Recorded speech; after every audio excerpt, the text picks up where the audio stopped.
Família no plano de Deus.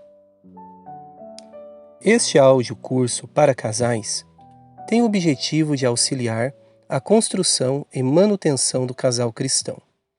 Nele é apresentado de forma ordenada a natureza individual, assim como seu propósito diante de Deus.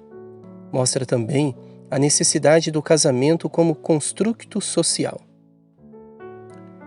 O curso pode ser adaptável na aplicação de seminários, cursos para casais, reuniões em pequenos grupos ou como o líder achar conveniente seu uso. A coesão do curso se apoia nos 3 primeiros capítulos de Gênesis e expõe o cuidado de Deus com o primeiro casal, Adão e Eva. Começa na fase solteira de Adão, percorre o relacionamento individual do homem com Deus e vai até o casamento com Eva, sua esposa. Acompanhe comigo o índice. Primeiro capítulo, encontrando a identidade pessoal. Segundo capítulo, uma pessoa completa, porém solitária. Terceiro, pessoas diferentes com o mesmo propósito. Quarto, construindo uma nova história. Quinto, desfrutando da intimidade. Sexto, o problema começou no casamento. E sétimo, o único caminho de restauração. Acompanhe comigo o capítulo de número 1, encontrando a identidade pessoal. Texto base, Gênesis capítulo 2, versículo 15. E tomou o Senhor Deus o homem, e o pôs no jardim do Éden, para lavrá-lo e o guardar. O livro de Gênesis apresenta a origem de todas as coisas. E como tema relevante, ele destaca a origem da família. Deus é sem dúvidas o autor da instituição familiar. E como idealizador dessa instituição, ele preconiza funções e atributos que governarão o sistema familiar. Princípios que ao longo da história não podem ser ignorados. Esse guia familiar, de forma prática e concisa, apresenta um esboço baseado nos 3 primeiros capítulos de Gênesis, conscientizando desde a vida dos solteiros até a concretização da vida conjugal. A preocupação, antes, ocupar, preencher o espaço, ação, fazer, agir, com o futuro conjugal, norteia a vida de muitas pessoas solteiras. Tenho certeza que você conhece alguém que casou totalmente despreparado. E quando falo despreparado, não é somente no sentido financeiro, mas principalmente no sentido pessoal. E quantas pessoas que projetam sua formação pessoal na outra pessoa, colocam sua esperança de mudança na outra pessoa, imaginando que através dela irá viver uma metamorfose. Nessa ótica de pensamento, que muitos recém-casados se frustram, porque nem o cônjuge e nem ele mesmo irão mudar. A mudança que as pessoas procuram não está no casamento, mas em um relacionamento profundo com Deus. Vou repetir. A mudança que as pessoas procuram não está no casamento, mas em um relacionamento profundo com Deus. Antes da união do casal, Adão e Eva, e da unidade que os dois irão desenvolver, Deus preparou a individualidade de Adão. Esse princípio de individualidade não se aplica somente ao homem, mas também à mulher, porque ambos têm o poder decisório para construir uma família. Então, antes do matrimônio, Deus preparou e equipou Adão para ser a pessoa que ele devia ser. E para aplicar esse tema essencial, que preparei tópicos para o seu melhor entendimento. Primeiro tópico. Adão tinha um senso claro de relacionamento espiritual. A Bíblia diz que Deus criou o homem conforme a sua imagem e semelhança. Gênesis 1:26. E essa configuração possibilitou Adão a ter um relacionamento pessoal com Deus. A Bíblia diz que Deus é espírito e que nós, seres espirituais, devemos nos relacionar com Ele em espírito. João 4:24. Uma pessoa que não ama mais a Deus do que o seu cônjuge terá dificuldades em seu relacionamento familiar. Perguntas que podem ser debatidas nesse tópico. Antes do seu relacionamento com as pessoas, você tem um relacionamento com Deus? Se a pessoa amada abandonar a Cristo, você também abandona? Você já tentou resolver seus conflitos familiares sem resolver seus conflitos espirituais? Você ama a Deus mais do que a sua família? Segundo tópico. Adão tinha um senso claro de origem. Adão foi criado pelo Pai mais perfeito e amoroso que pode ser mencionado, o próprio Deus. Adão não tinha conflitos emocionais mal resolvidos com seu pai, ou seja, suas origens. Uma das perguntas mais norteadoras da história da humanidade é: de onde nós viemos? E essa pergunta é essencial a cada indivíduo que quer ter um relacionamento de sucesso. Diante de tantos problemas atuais, dentro da família podemos dizer que é impossível não ser vítima de alguma patologia familiar. Mas sabemos que, à medida que resolvermos esses conflitos, teremos um relacionamento conjugal mais saudável. Jesus não negou sua origem familiar terrena. Mateus, capítulo 1, versículo 1 ao 17, a genealogia de Jesus Cristo. E nem você pode negar. Porém, você pode perdoar e desfrutar do amor de Deus. Dentro deste tópico, gostaria de fazer algumas perguntas para você. Você tem alguma pendência emocional familiar que te atrapalhe em seus relacionamentos? Você tenta encontrar no seu cônjuge, marido ou esposa, os seus pais, atribuindo a eles os papéis de pais? Você casou ou está querendo casar para suprir uma carência familiar? Próximo tópico. Adão tinha um senso claro de propósito. Todas as coisas criadas têm um propósito, até mesmo aquelas criadas pelo homem. Tudo é inventado, fabricado e manufaturado para servir em seu propósito. Dessa maneira, não é diferente para cada ser humano. Casais que tentam encontrar seus propósitos de vida em seu cônjuge, com certeza irão se frustrar.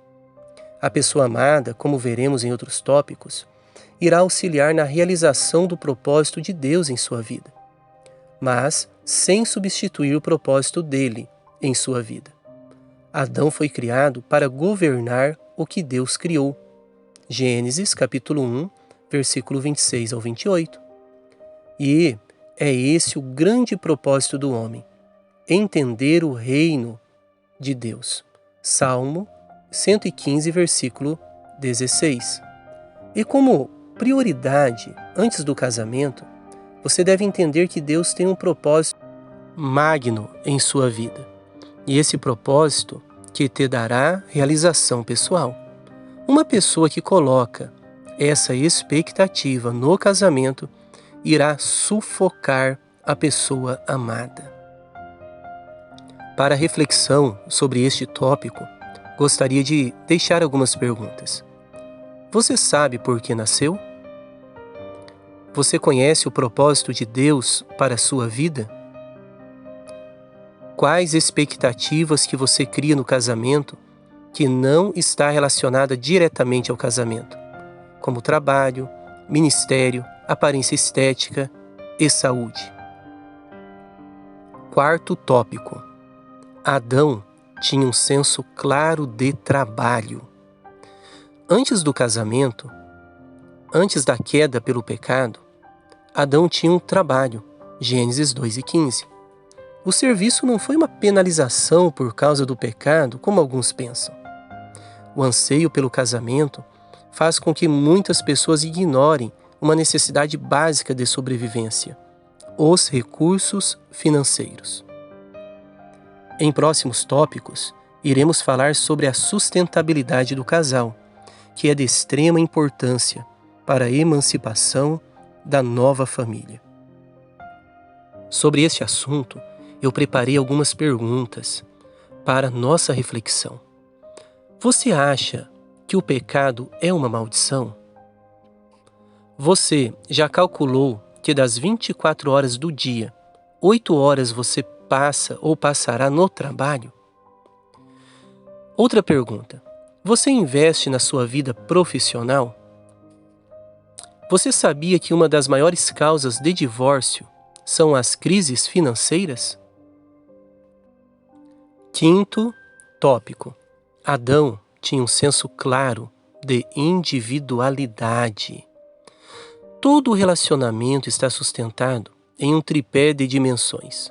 A primeira dimensão é a individualidade, e a segunda é a união, e a terceira é a unidade.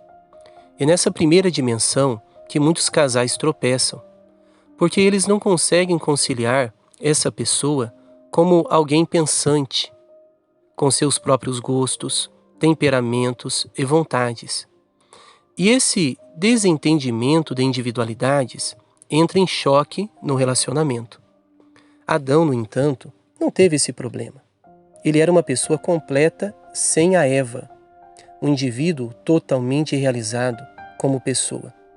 E isso é imensuravelmente importante para a saúde conjugal. Você é um ser completo, sem seu cônjuge. E, se essa consciência não fizer parte da sua vida, você irá sufocar seu relacionamento. Gostaria de fazer algumas perguntas para nós entendermos melhor esse tópico. Primeira pergunta: você acha que todos pensam como você? Outra pergunta: você respeita a individualidade das pessoas? Você acha que todos sentem os seus sentimentos? Você acha que é o centro do universo? Você se considera uma pessoa egoísta? Sexto tópico. Adão era uma pessoa realizada. O sucesso não consiste em aquisições de bens materiais ou alcance de posições sociais, mas estar no centro da vontade de Deus. O primeiro homem, antes de casar, havia se realizado diante de Deus. E somente após essa realização que Deus iria preparar alguém para viver esse sucesso junto com ele. Deus iria ver que ele estava sozinho, Gênesis 2:18. Mas isso não implica uma patologia emocional, uma vez que Adão estava no paraíso e a morte não havia entrado no mundo. Para pensarmos sobre este tema, eu gostaria de fazer algumas perguntas. Primeiro, quem é a pessoa mais importante que você deseja dar orgulho? Aos pais, cônjuge ou Deus? O que é sucesso para você? Qual a diferença entre sucesso e fama? Para seguirmos em frente, neste audiocurso, vamos para o capítulo de número 2. Uma pessoa completa, porém solitária. Texto base, Gênesis capítulo 2, versículo 18. E disse o Senhor Deus: não é bom que o homem esteja só. Far-lhe-ei uma adjutora que esteja como diante dele. O relacionamento é uma das primícias dos atributos de Deus. Ele expressa sua natureza relacional como um Deus trino. Em sua eternidade, ele nunca esteve só, desfrutando da comunidade da Trindade, Pai, Filho e Espírito Santo. Quando Deus cria o ser humano conforme a sua imagem, Gênesis 1:26, está implícita a capacidade de relacionar-se com Deus. Mas apesar de Deus e sua criatura possuírem uma semelhança, isso não os torna iguais, e Deus continuaria sendo Deus e o homem sendo criatura. Vemos então no desenvolvimento de Gênesis o propósito relacional de Deus, ao criar para Adão uma pessoa idêntica em sua natureza a ele. Após Adão ser criado e preparado para o grande propósito na terra, Deus o vê e diz: não é bom. No hebraico, bom é tov. Essa palavra hebraica, bom, usada para cada dia da criação no primeiro capítulo de Gênesis, denota que tudo que Deus havia feito era bom. Mas no segundo capítulo, Deus afirma que não é bom que o homem, Adão, esteja só. E Deus faz uma adjuntura, ou seja, uma adjunta, alguém que esteja ao seu lado para realizar junto com ele o propósito de Deus. Dentro dessa ótica ontológica de propósito, que Deus criará a mulher, Eva, para junto com Adão serem regentes da criação, da terra. É importante ressaltar que Deus não criou a mulher porque Adão estava depressivo ou era vítima de alguma patologia emocional. Podemos afirmar isso porque Deus a criou antes do pecado entrar no mundo. Nesse capítulo da apostila, vamos ressaltar alguns tópicos sobre o propósito do casamento. Primeiro, juntos o casal implanta o reino de Deus na terra. Gênesis capítulo 1, versículo 26 ao 28. A ideia de governo está explícita em toda a Bíblia. E o Novo Testamento é o ápice da pregação do reino, onde Jesus nos ensina a orar pedindo que o seu reino venha à terra. E nesse sentido, o casal deve viver os princípios do reino, seus valores, cultura e convicções, e o autocontrole para o exercício do reino. Adão havia recebido de Deus esse mandamento, e agora ele iria viver essa realidade junto com a sua esposa. Vamos fazer algumas perguntas para pensarmos sobre o assunto? Primeiro, você prioriza o reino de Deus em seu relacionamento? Como casal, vocês já conversaram sobre esse tema essencial em suas vidas? Quais investimentos vocês têm feito em prol do reino de Deus? Vocês têm autocontrole emocional para tomar as suas decisões? Segundo tópico. Juntos o casal compartilha relacionamento. Gênesis 1 e 26. O relacionamento é o princípio basilar dos mandamentos de Deus. E para uma boa convivência em todos os ambientes, o amor é a força motriz. Deus idealizou o casamento como o clímax de todos os relacionamentos. Nenhum tipo de relação humana pode chegar ao nível do casamento, onde o ambiente permite compartilhar pensamentos, sentimentos, hábitos e intimidades. O texto sagrado diz que o casal estava nu e não tinham vergonha um do outro. Gênesis 2 e 25. Perguntas que nos ajudam nessa temática. Como é sua comunicação conjugal? Vocês compartilham e comungam ideias? A dedicação é tão importante quanto a fidelidade. Como é sua dedicação ao cônjuge? Como é a relação íntima entre vocês? Próximo tópico. Juntos, o casal constrói a comunidade humana. Gênesis 1 e 28. A construção do tecido social foi o propósito desde o princípio no coração de Deus. E ter filhos era a metodologia proposta por Deus.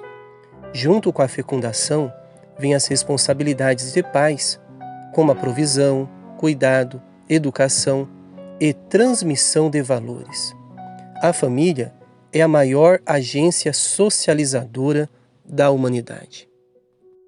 E dentro deste tópico, podemos fazer algumas perguntas para pensarmos sobre o assunto. Como foi a sua infância? Se você pudesse ter filhos, gostaria de ter? Se caso sua resposta for não, por que não gostaria? Você, porventura, possui alguns hábitos que foram herdados da sua família? Juntos, o casal cuida e guarda o santuário. Gênesis 2 e 15. Tópico 4. O Éden foi sem dúvidas um templo de comunhão entre Deus e o homem. E naquele lugar de delícias alimentícias, a adoração era a rotina do lugar. A palavra hebraica, cuidar, tem a ideia de servir, trabalhar. E a palavra guardar tem o sentido de proteger e cuidar. O casamento é onde nasce o avivamento espiritual, a comunhão com Deus, onde se desenvolve a adoração. Mas o pecado pode destruir a harmonia do casamento e pode jogar um contra o outro, e ambos contra Deus. Pense comigo, questione comigo. Como está a dedicação do seu jardim, ou seja, do seu casamento? Em que aspecto o seu lar é um santuário? Você acha que os conflitos familiares são de ordem econômica, social ou espiritual? Vamos agora para o tópico 5. Juntos, o casal terá cumplicidade. Gênesis 3 e 6. Adão e Eva foram cúmplices do pecado. Vemos no Novo Testamento um mau exemplo de cumplicidade em Ananias e Safira, Atos capítulo 5, onde os dois combinaram mentir contra Deus. Mas, por outro lado, temos a cumplicidade positiva, quando o casal decide servir a Deus juntos, e um apoia o outro. Gosto da palavra suportar, mas no sentido positivo, quando dá a ideia de suporte. Suportar também significa ajudar o outro a caminhar. Adão não estava com a pessoa quando o diabo conversou com ela. Eles estavam sozinhos. Depois, ele não a ajudou a suportar o pecado, e ela não o ajudou também. Ao contrário, ofereceu o pecado. Dentro deste assunto, gostaria de fazer algumas perguntas. Qual a sua reação quando o seu cônjuge comete algum pecado? Outra pergunta importante. Quais são suas atividades como casal? Se o seu cônjuge ou namorado pedisse para você algo errado para beneficiar vocês, você faria? Quais são as atividades cristãs como casais que vocês fazem juntos? Nos acompanhe agora para o próximo capítulo do nosso audiocurso. Pessoas diferentes com o mesmo propósito. Texto base, Gênesis 2, 24. Portanto, deixará o varão a seu pai e a sua mãe, e apegar-se-á à sua mulher, e serão ambos uma só carne. Um dos paradoxos mais atrativos nos relacionamentos é a atração dos diferentes. E são as diferenças entre homem e mulher que abrilhanteiam o casamento. Está explícita em toda a Bíblia a diferenciação entre os sexos, e essas diferenças foram criadas por Deus para que o casal se complemente um com o outro. Biotipo, temperamento, cultura e gênio podem ser ótimos aliados no relacionamento. A unidade nem sempre é sinônimo de uniformidade. E vemos isso em casais que são discrepantes em vários aspectos, mas mesmo assim se relacionam bem. Deus é o autor do ser humano, e como seu inventor, ele nos criou com diferenças estabelecidas. Esse material não tem o objetivo de expor argumentos científicos que diferenciam homens e mulheres, mas explicar com exemplos bíblicos e práticos que homens e mulheres são diferentes, com o objetivo de se complementarem. Quando Deus criou Eva, Gênesis capítulo 2, ele estava pensando nas necessidades e limitações de Adão. Então, nesse prisma, ele formou uma adjuntura, uma amiga, progenitora, amante, auxiliadora, mãe, um ser pensante, capaz de andar ao lado de Adão. Os dois compartilhavam do mesmo propósito, mesmo com suas diferenças. Vamos agora para o próximo tópico, com o título O casamento é a junção de duas malas em uma única mala. A metáfora de mala fala do aglomerado de quem somos. Cada um constrói a partir do seu habitat, estrutura genética e de suas decisões um estilo de vida, uma forma de pensar. Desde a infância adquirimos costumes, hábitos e ideologias que são geradas através da convivência da família e comunidade. Dessa maneira, quando deixamos a família para construir uma nova história, trazemos no novo lar toda essa mala, toda essa bagagem. A questão é que esse casamento que será construído não cabe tudo o que trazemos dos primeiros anos de vida. E então vamos precisar desfazer da metade do conteúdo das nossas malas, ou mais, para, junto com o cônjuge, abastecermos uma única mala. O que tem dentro dessa mala? Temperamento, gênio, cultura, hábitos, ideologias, crenças e muito mais. São essas características que irão configurar o novo matrimônio. Porém, vale ressaltar que essas diferenças muitas vezes entram em atrito e são a causa de muitos conflitos conjugais. Para nossa reflexão, eu gostaria de fazer algumas perguntas. Mencione algumas causas de conflito entre vocês. Você espera que seu cônjuge se comporte como seus pais? Em quais aspectos? Você acredita que um casal pode concordar totalmente em todos os assuntos? Comente. O que você mais gosta no seu namorado, no seu cônjuge? Vamos para o próximo tópico. O casamento é a harmonia da individualidade, união e unidade.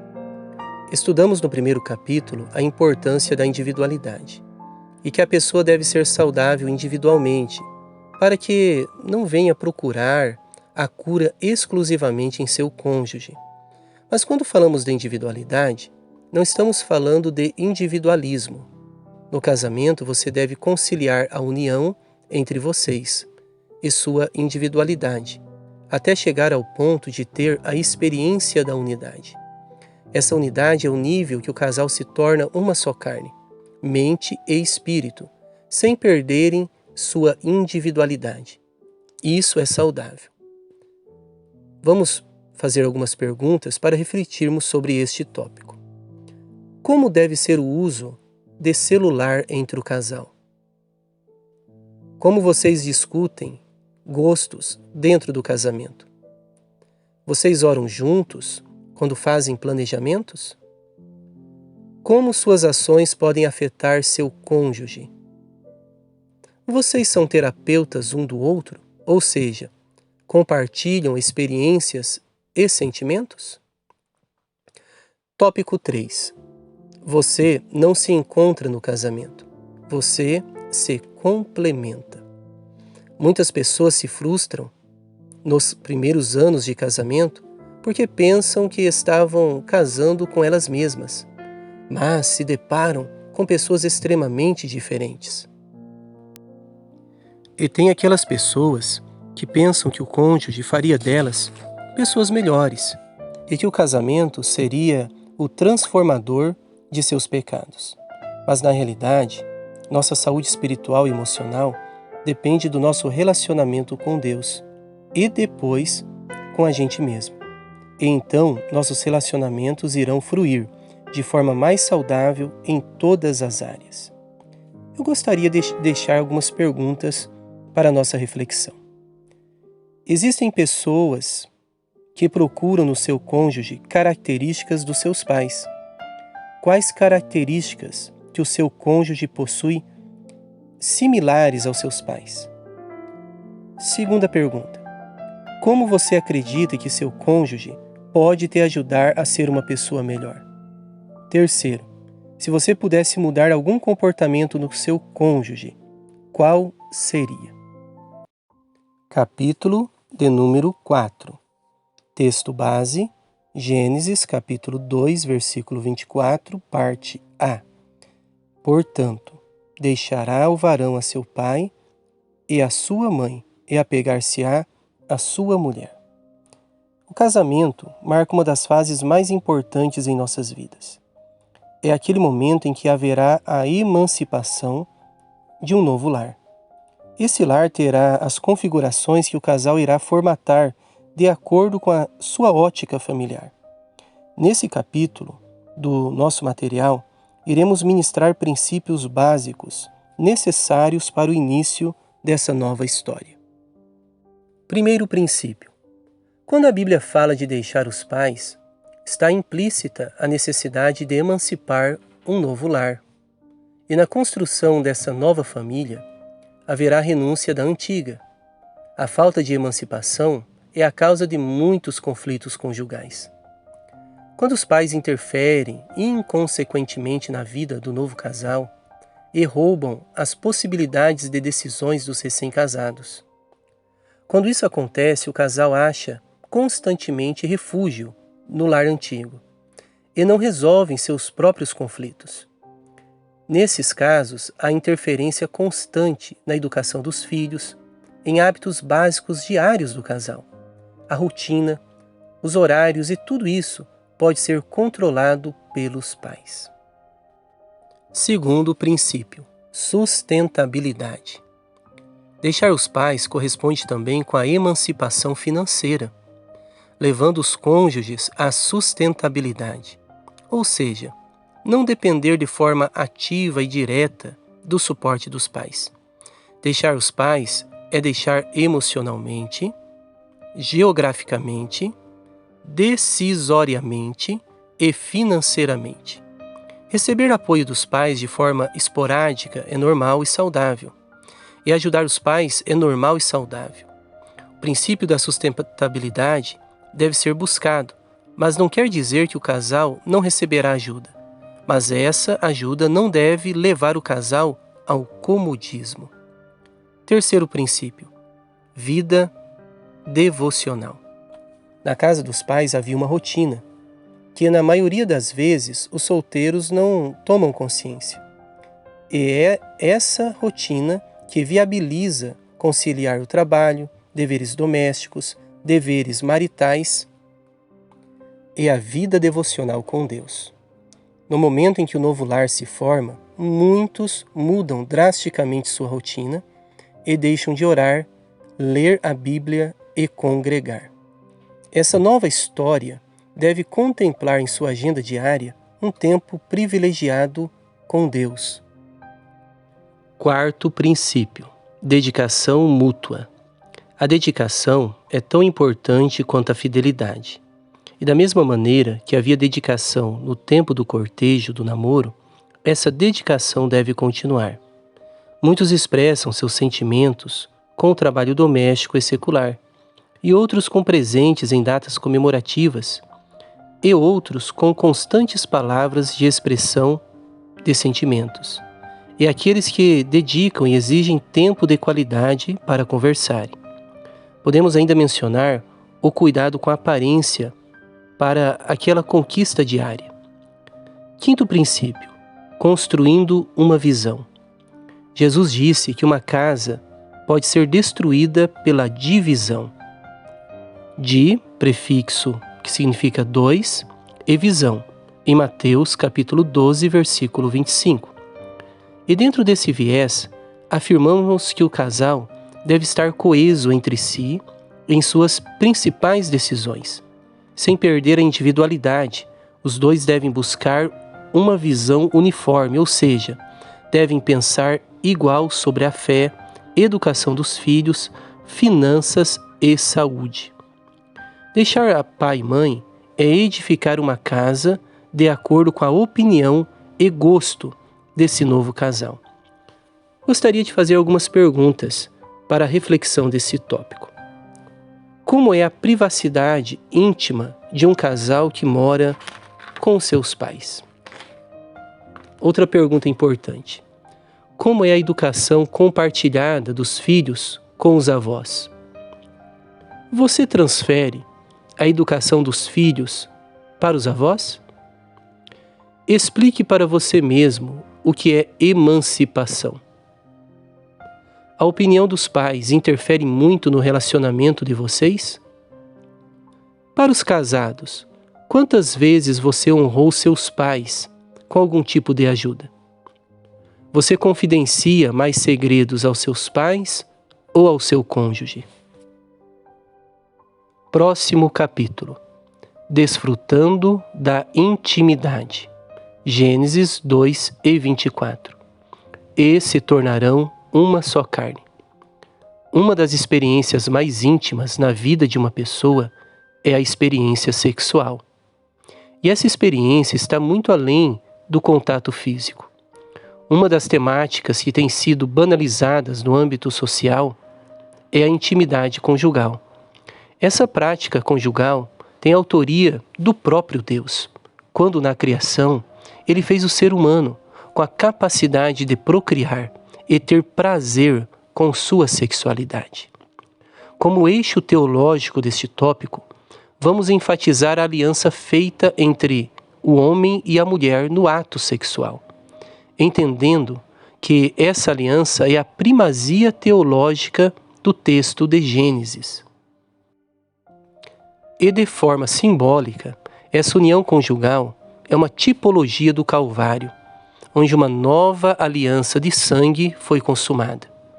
Assim também a união conjugal tem como propósito primário lembrar a aliança simbolizada pelo derramamento de sangue. O propósito original para os casais jovens é a perda da virgindade no dia do casamento. Assim, a igreja é simbolizada como uma noiva à espera do seu noivo. No dia do casamento, acontecerá o derramamento de sangue, que é o selo da aliança entre o casal, onde os dois se tornarão uma só carne. E essa aliança terá um fim somente com a morte de um dos cônjuges. É importante lembrar que quando Jesus disse que poderia separar-se em caso de adultério, o adúltero ou adúltera deveria ser apedrejado ou apedrejada. O leito conjugal representa o altar, onde a aliança é consumada. E cada vez que o casal desfruta de sua intimidade, está lembrando da noite de núpcias, quando a aliança foi feita. O esperma, em grego, pode ser traduzido por semente, representa a morte. Mas depois de 9 meses, ressuscita uma vida. Nasce uma criança. E assim, mais uma vez, lembra o Calvário, onde Cristo, a semente de trigo, morreu, mas ao 3º dia ressuscitou. Essa aliança é feita com fé, confiança. Confiança determina a qualidade da intimidade. Eu vou repetir. Confiança determina a qualidade da intimidade. Quanto mais confiança, mais intimidade, mais entrega. Quando pensamos no propósito original do casamento e olhamos o contexto social atual, temos a impressão que ninguém se salvará. Na realidade, não existe um justo sobre a terra. E a salvação não é baseada em nossas obras, mas no sacrifício de Cristo na cruz do Calvário. Porém, é de extrema importância aprender o propósito original do casamento. Estão implícitas no casamento algumas experiências que levam o casal a desfrutar dessa vida a dois.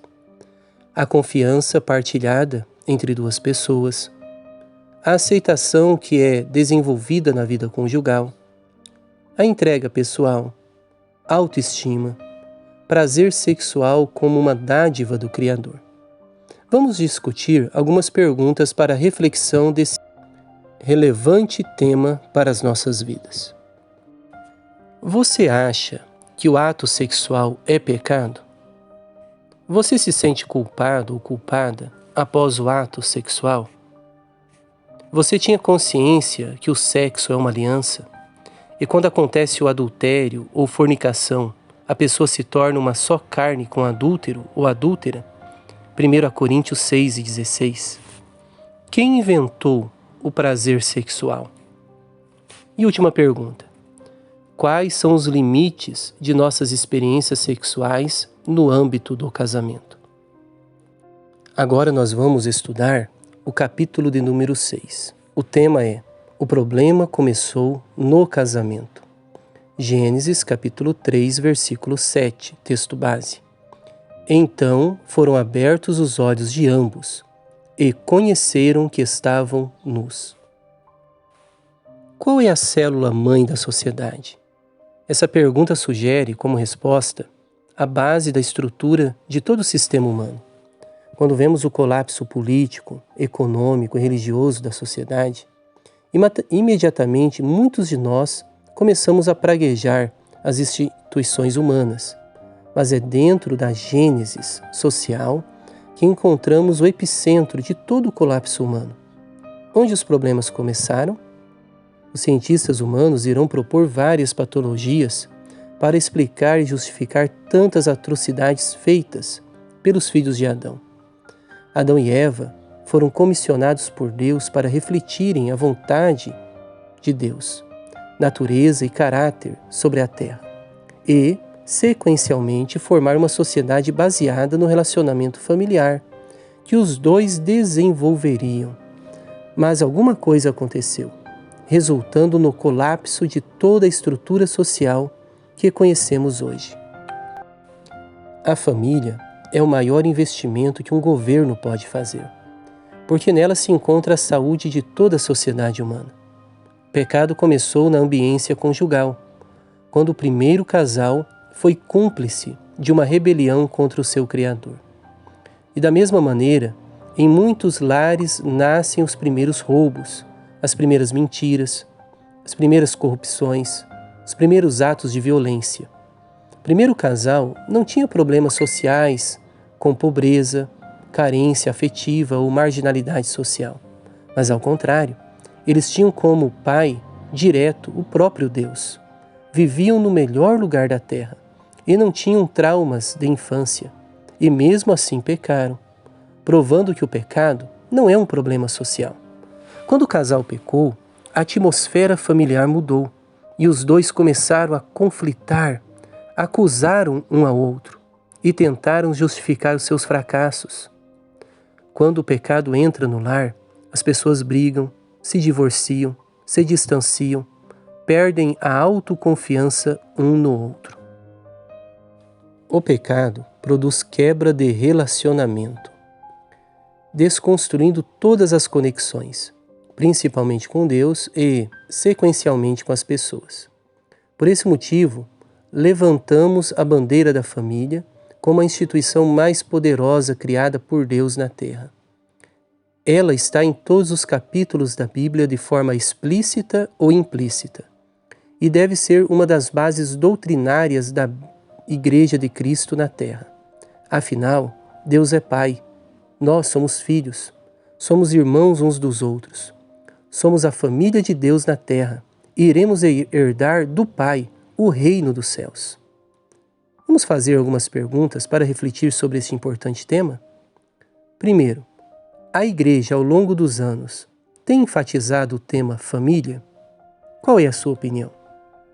Segundo, a família é uma dificuldade para alguém religioso se converter ao Evangelho?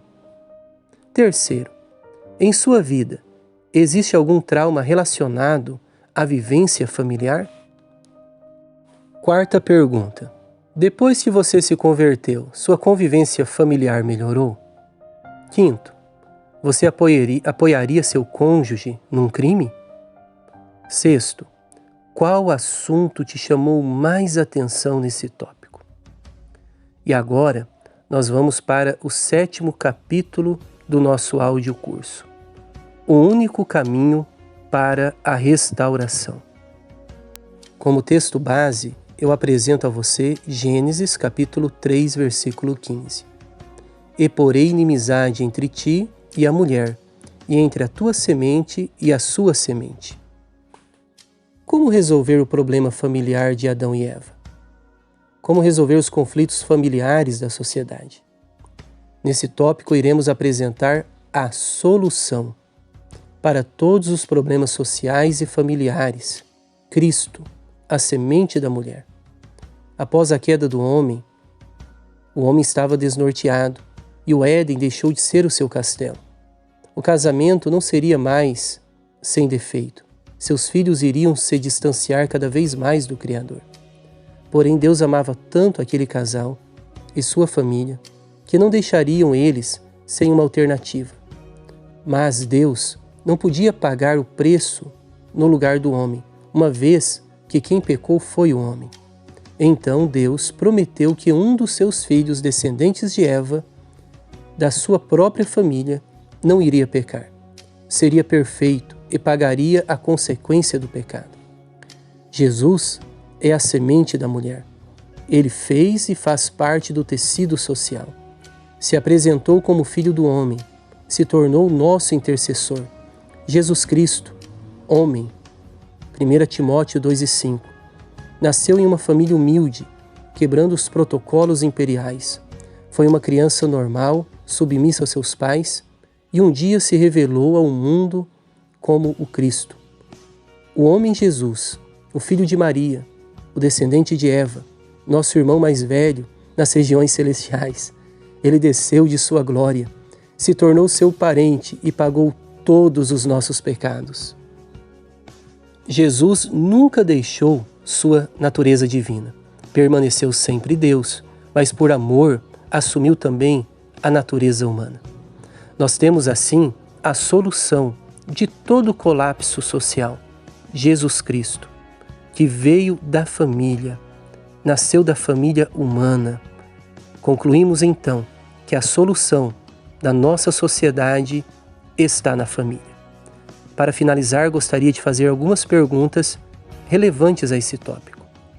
Você acredita que técnicas humanas podem salvaguardar a família?